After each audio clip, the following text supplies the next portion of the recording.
these blue waters that cradle the islands of the Philippines lies the world's richest marine ecosystem.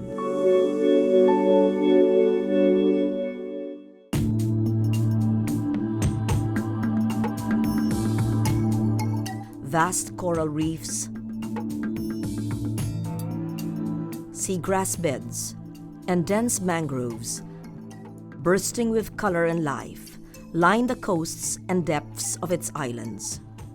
It is nestled in the so-called Coral Triangle, which is home to more than 3/4 of the world's coral species and over 2,000 marine plants and animals.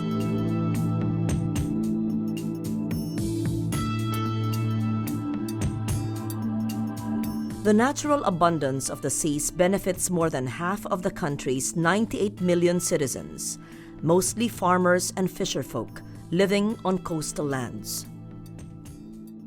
Our enchanting islands are among the world's top tourist destinations. Their pristine white sand and crystal clear waters attract thousands of tourists each year. Reefs nurture life in the sea. They are natural habitats for thousands of marine species. A square kilometer of healthy coral reef may yield to about 30 tons of fish every year. Reefs are intricately linked to mangrove forests, seagrass beds, and countless other ecosystems. Nature has truly blessed us with rich marine resources, but these natural treasures are not forever bountiful, and the risk of losing them pervades through human abuse, neglect, apathy, and inaction. In the past 30 years, our coastal ecosystems have significantly declined. Now, 70% of our mangroves are damaged. 20% of our seagrass are destroyed. Nearly 90% of coral reefs are endangered. Only 1% of these underwater rainforests remain pristine. It would take many years for these corals to form, grow, and flourish anew. And the mass of fish species in our coasts has dwindled to 1/10 since the 1940s. Overfishing, destructive fishing,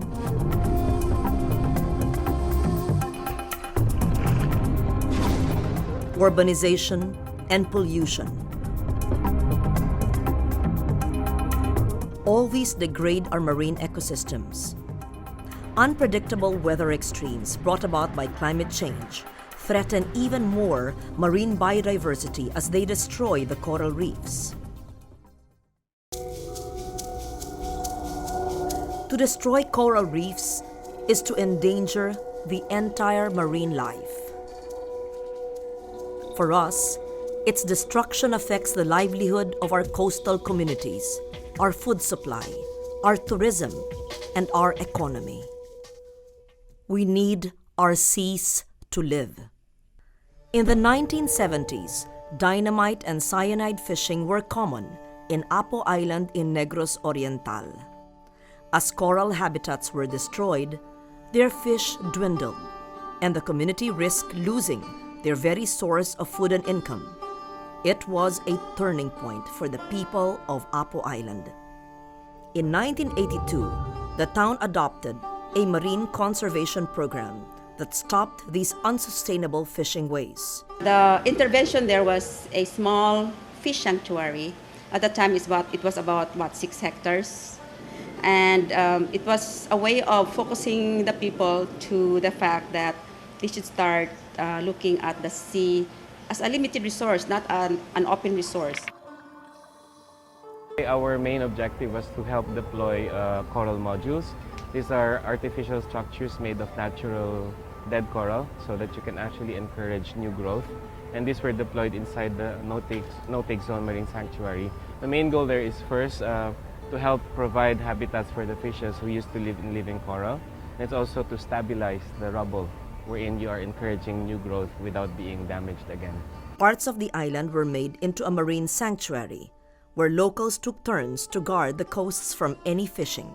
Mangrove reforestation, fisheries management, and the establishment of a marine protected area, vigilance, close monitoring, and intervention from the government and local folks are needed to stop persistent illegal fishing and unregulated shipping. The fisherman itself, para mga bantay dagat lahat eh. While they go fishing, they are also watching their resources, their territory, that no other fishermen or illegal fishermen that will fish and destroy their resources. After 3 years, the sanctuary and its neighboring areas steadily produced more fish. Sa umpisa, parang hindi pa masyadong na-influence yung mga tao. Importante na magpatrol kayo. Kasi para makita ng mga tao, gusto mong ipakita yung benefits, yung benepisyo ng mga tao. And then this kind of program, it takes time to get the benefits. 5 years, 7 years. Through discipline and cooperation in the community, the marine ecosystem fully recovered after 10 years. The long and difficult path to recovery has taught the people of Apo Island to favor and apply more sustainable ways of fishing. I think Apo Island has become a model for marine reserves, not only in the Philippines but also around the world. I think we are very proud of that, and we are continually trying to get more information so that we can improve the management of our fisheries through marine reserves.